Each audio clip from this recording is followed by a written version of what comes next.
Topic है regulation of glycolysis. Glycolysis के जो 10 स्टेप्स हैं हम उनकी रेगुलेशन देखते हैं। रेगुलेशन किस तरह से हो सकती है? रेगुलेशन हो सकती है दो तरह से, एलोस्टेरिक रेगुलेशन और हार्मोनल रेगुलेशन। एलोस्टेरिक रेगुलेशन में क्या होता है, ये एक एंजाइम है, ये इसकी एक्टिव साइट है, यहाँ पे आके बाइंड करेगा substrate. The site other than active site is called allosteric site. अगर एलोस्टेरिक साइट पे कोई सब्सटेंस आके बाइंड करेगा तो वो इस एंजाइम की एक्टिविटी को बढ़ा भी सकता है और कम भी कर सकता है। तो इस तरह की रेगुलेशन को हम कहते हैं एलोस्टेरिक रेगुलेशन। दूसरी है हार्मोनल रेगुलेशन। हार्मोनल रेगुलेशन हो सकती है थ्रू फॉस्फोरिलेशन और डीफॉस्फोरिलेशन ऑफ द एंजाइम।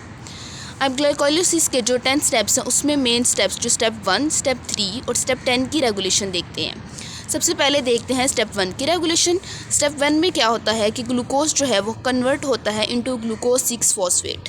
अब इस और एंजाइम कौन सा यूज़ होता है, हेक्सोकाइनेज 2 या ग्लूकोकाइनेज। जो हेक्सोकाइनेज 2 है ये फ्रीली प्रेजेंट होता है साइटोप्लाज्म में और डिफरेंट टाइप ऑफ टिश्यूज़ में ये प्रेजेंट हो सकता है। जबकि जो ग्लूकोकाइनेज है ये पर्टिकुलरली प्रेजेंट होता है लीवर में और ये प्रेजेंट होता है न्यूक्लियस के अंदर। ये न्यूक्लियस के अंदर प्रेजेंट होगा। अब इस स्टेप की एलोस्टेरिक रेगुलेशन देखते हैं पहले। उसमें ये है कि जो ग्लूकोज है वो इस एंजाइम को स्टिमुलेट करेगा। इसको इस तरह समझ सकते हैं कि जब ग्लूकोज का लेवल ज़्यादा होगा तो बॉडी क्या करेगी कि ग्लूकोज के लेवल को कम करना है।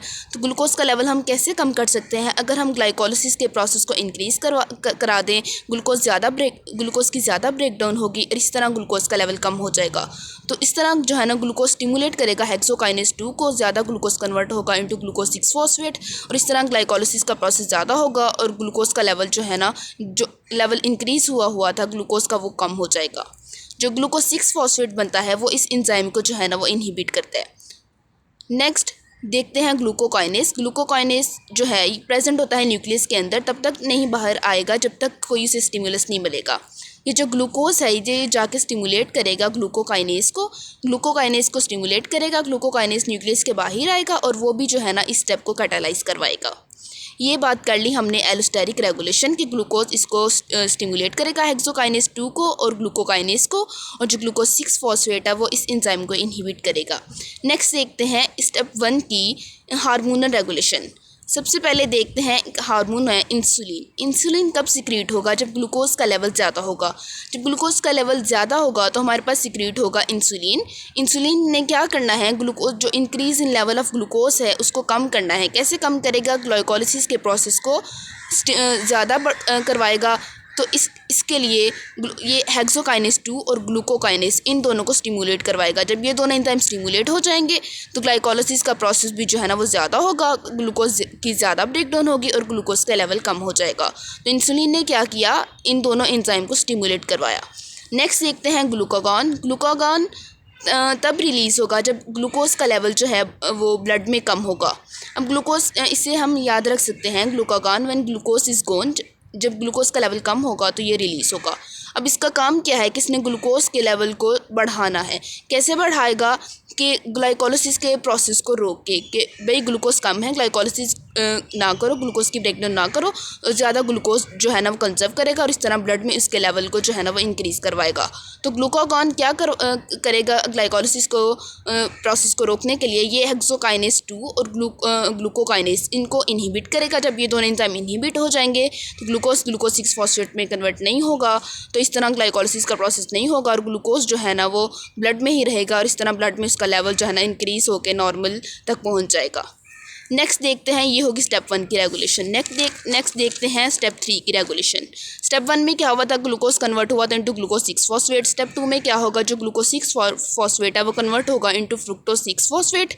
अब फिर स्टेप 3 की बात करते हैं। स्टेप 3 में क्या होगा कि फ्रुक्टोज 6 फॉस्फेट हमारे पास कन्वर्ट होगा इंटू फ्रुक्टोज 1,6 बिस फॉस्फेट। इसके लिए एंजाइम कौन सा यूज़ होगा, फॉस्फोफ्रुक्टोकाइनेज 1। फॉस्फोफ्रुक्टोकाइनेज 1 फ्रुक्टोज 6 फॉस्फेट को कन्वर्ट करेगा इंटू फ्रुक्टोज 1,6 बिस फॉस्फेट। इसकी सबसे पहले हम देखते हैं एलोस्टेरिक रेगुलेशन कि जब एटीपी का लेवल ज़्यादा होगा या सिट्रेट ज़्यादा होगा तो वो इस एंजाइम को इनहिबिट करेंगे। अब इसको हम समझते हैं कि जब देखें सिट्रेट का लेवल ज़्यादा होगा, ज़्यादा क्रेब्स साइकिल होगा तो ज़्यादा एटीपी बनेगी और बॉडी में एटीपी ज़्यादा बन रही है तो वो इस एंजाइम को इसलिए आगे जो है ना सिट्रेट का लेवल इनहिबिट करेगा कि भाई एटीपी बॉडी में ऑलरेडी ज़्यादा है, तो मज़ीद एटीपी बनाने की ज़रूरत नहीं है, तो ग्लाइकोलिसिस के जो प्रोसेस को यहीं पे रोक दो। तो glycol increase in level of citrate और increase in level of ATP इस एंजाइम को इनहिबिट कर देंगे। Fructose 6 phosphate fructose 1,6 bis phosphate में कन्वर्ट नहीं होगा और ये जो फ्रुक्टोज 6 फॉस्फेट है इससे दोबारा हम ग्लूकोज बना लेंगे। नेक्स्ट देखते हैं, जब एटीपी का लेवल कम होगा, जब एटीपी का लेवल कम होगा तो वो एटीपी कन्वर्ट हो जाएगी इनटू एटीपी और इनऑर्गेनिक फॉस्फेट। अब ये जो एटीपी का लेवल ज़्यादा है वो इस एंजाइम को स्टिमुलेट करेगा फॉस्फोफ्रुक्टोकाइनेज 1 को, कि बॉडी में एटीपी कम है तो मज़ीद एटीपी बनाने की ज़रूरत है, तो इसलिए इस एंजाइम को स्टिमुलेट करेगा। ये जब एंजाइम स्टिमुलेट होगा तो ग्लाइकोलिसिस का प्रोसेस भी जो है ना वो हमारे पास होगा और एटीपी की जो डिमांड है उसको पूरा कर लिया जाएगा। अब ये जो फ्रुक्टोज 6 फॉस्फेट है इसकी थोड़ी सी अमाउंट जो है फ्रुक्टोज 6 फॉस्फेट की वो कन्वर्ट हो जाती है इनटू फ्रुक्टोज 2,6 बिस फॉस्फेट। कौन सा एंजाइम जो है ना उसको कन्वर्ट करता है फ्रुक्टोज 6 फॉस्फेट को इनटू फ्रुक्टोज 2,6 फॉस्फेट? उस एंजाइम का नाम है फॉस्फोफ्रुक्टोकाइनेज 2। अब ये जो फॉस्फोफ्रुक्टोकाइनेज 2 है ये फ्रुक्टोज 2,6 बिस फॉस्फेटेस ये दोनों इकट्ठे प्रेजेंट होते हैं। इसे हम कह सकते हैं कि ये बाई न्यूक्लियर कॉम्प्लेक्स है। इसकी दो डोमेन है, एक जो है ना वो फॉस्फोफ्रुक्टोकाइनेज 2 की जो कन्वर्ट करेगी फ्रुक्टोज 6 फॉस्फेट को इनटू फ्रुक्टोज 2,6 बिस फॉस्फेट, और जो फ्रुक्टोज 2,6 बिस फॉस्फेटेस है वो क्या करेगा फ्रुक्टोज 2,6 बिस फॉस्फेट को दोबारा कन्वर्ट कर देगा इनटू फ्रुक्टोज 6 फॉस्फेट। अब ये जो फ्रुक्टोज 2,6 बिस फॉस्फेट बना है ये जाके स्टिमुलेट करेगा हमारे पास फॉस्फोफ्रुक्टोकाइनेज 1 को। अब ये जो स्टेप 3 है ये हाईली रेगुलेटेड स्टेप है ग्लाइकोलिसिस का, और इस स्टेप को जो रेगुलेट करने वाला मोस्ट पावरफुल इसका जो स्टेप का जो रेगुलेटर है वो है हमारे पास फ्रुक्टोज 2,6 बिस phosphatase. It is the most powerful regulator of phosphofructokinase 1। जब इसको जाकर स्टिमुलेट करेगा फॉस्फोफ्रुक्टोकाइनेज 1 ज़्यादा फ्रुक्टोज 6 फॉस्फेट को कन्वर्ट करेगा इनटू फ्रुक्टोज 1,6 बिस फॉस्फेट, और इस तरह ग्लाइकोलिसिस का प्रोसेस जो है ना वो इंक्रीज़ होगा। अब देखते हैं इसकी ये एलोस्टेरिक रेगुलेशन होगी। अब इसकी देखते हैं हार्मोनल रेगुलेशन। हार्मोनल रेगुलेशन में सबसे पहले देखते हैं ग्लूकागॉन को। ग्लूकागॉन का काम कब रिलीज़ होगा? जब ब्लड में ग्लूकोज का लेवल जो है ना कम होगा। तो इसका काम क्या है कि इसने ग्लूकोज के लेवल को बढ़ाना है। कैसे बढ़ाएगा? ग्लाइकोलिसिस के प्रोसेस को रोक के। तो ये ग्लूकागॉन क्या करेगा कि इसकी फॉस्फोरिलेशन करवा देगा दोनों एंजाइम्स की। जब फॉस्फोफ्रुक्टोकाइनेज 2 की फॉस्फोरिलेशन होगी तो ये एंजाइम इनहिबिट हो जाएगा, और फ्रुक्टोज 2,6 बिस फॉस्फेटेस की फॉस्फोरिलेशन होगी तो ये एंजाइम जो है ना वो स्टिमुलेट होगा। जब ये एंजाइम इनहिबिट हो गया है तो फ्रुक्टोज 6 फॉस्फेट से फ्रुक्टोज 2,6 बिस फॉस्फेट नहीं बनेगा। जब ये नहीं बनेगा तो इसका लेवल कम हो जाएगा। जब इसका लेवल कम होगा तो ये जाके इस एंजाइम को इनहिबिट कर देगा। जब ये एंजाइम इनहिबिट हो जाएगा हमारे पास तो ग्लाइकोलिसिस का प्रोसेस भी नहीं होगा, तो इस तरह ग्लूकोज को जो है ना कंजर्व कर लेगा और ग्लूकागॉन बॉडी में ग्लूकोज का लेवल बढ़ा देगा।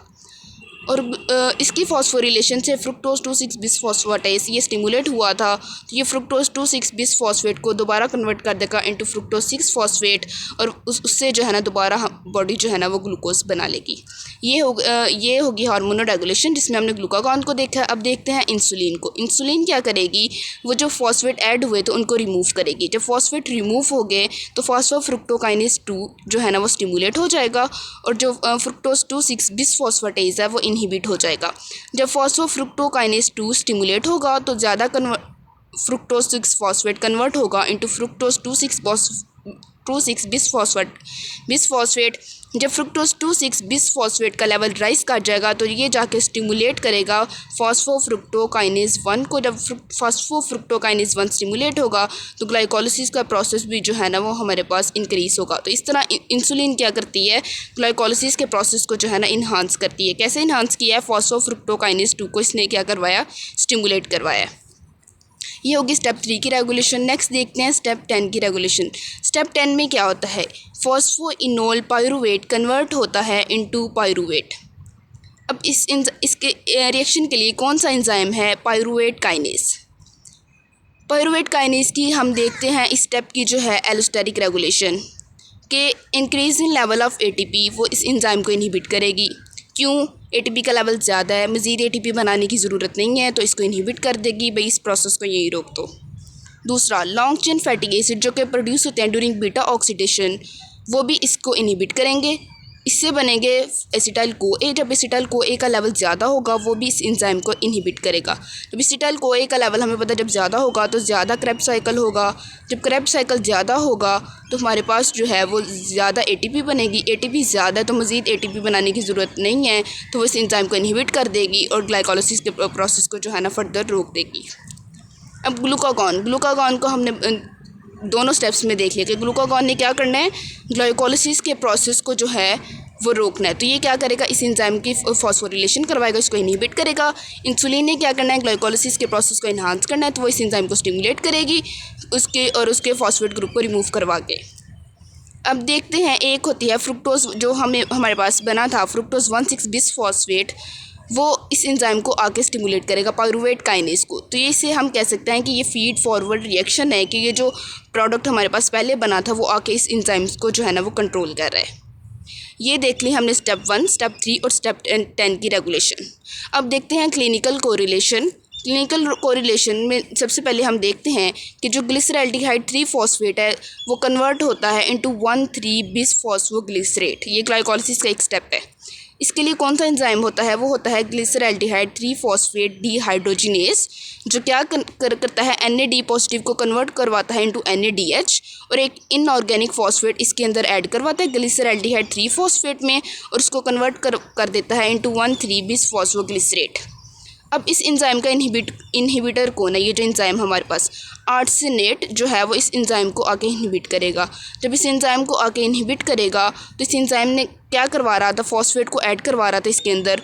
तो जब ये इनहिबिट हो जाएगा तो फॉस्फेट इसके अंदर ऐड नहीं होगा। जब फॉस्फेट ऐड नहीं होगा तो ये वाला प्रोडक्ट नहीं बनेगा और फर्दर जो है ना हमारे पास जो प्रोसेस है वो भी रुक जाएगा। ठीक है, फर्दर प्रोसेस भी नहीं होगा ग्लाइकोलाइसिस का।